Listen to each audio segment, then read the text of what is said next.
నిత్యము మండే ఆ నరకాగ్ని నుంచి నిన్ను తప్పించాలని ఎక్కాడు సిలువ.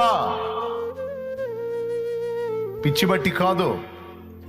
ఒక చేతిని నల్లగొట్టుకుంటే నేను పిచ్చోడన్నావు. మరి ఒళ్ళు అరికాలు మొదలు నడినెత్తి వరకు, శిర మొదలుకొని సిరిపాదం వరకు సర్వ శరీరము తూట్లు తూట్లు చీలికలు పేలికలై సిలువలో వేలాడాడు నా ప్రభు.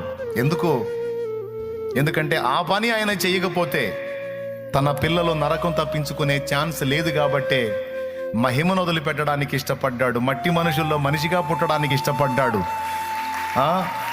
అరచేతుల దెబ్బలు తినడానికి ఇష్టపడ్డాడు. ఉమ్ములు సహించడానికి ఇష్టపడ్డాడు. కొరడా దెబ్బలు తినడానికి ఇష్టపడ్డాడు. అవమానకరమైన మాటలు పొందడానికి ఇష్టపడ్డాడు. ఇదంతా ఎందుకోసం? ఏం పాపం చేశాడు, ఏం తప్పు చేశాడు ఒకడు చూపించండి. ఏసై చేసిన ఈ పాపాన్ని బట్టి ఆ శిక్ష పొందాడని ఏమీ లేదు. ఆయన చెప్పాడు, వచ్చినప్పుడే చెప్పాడు.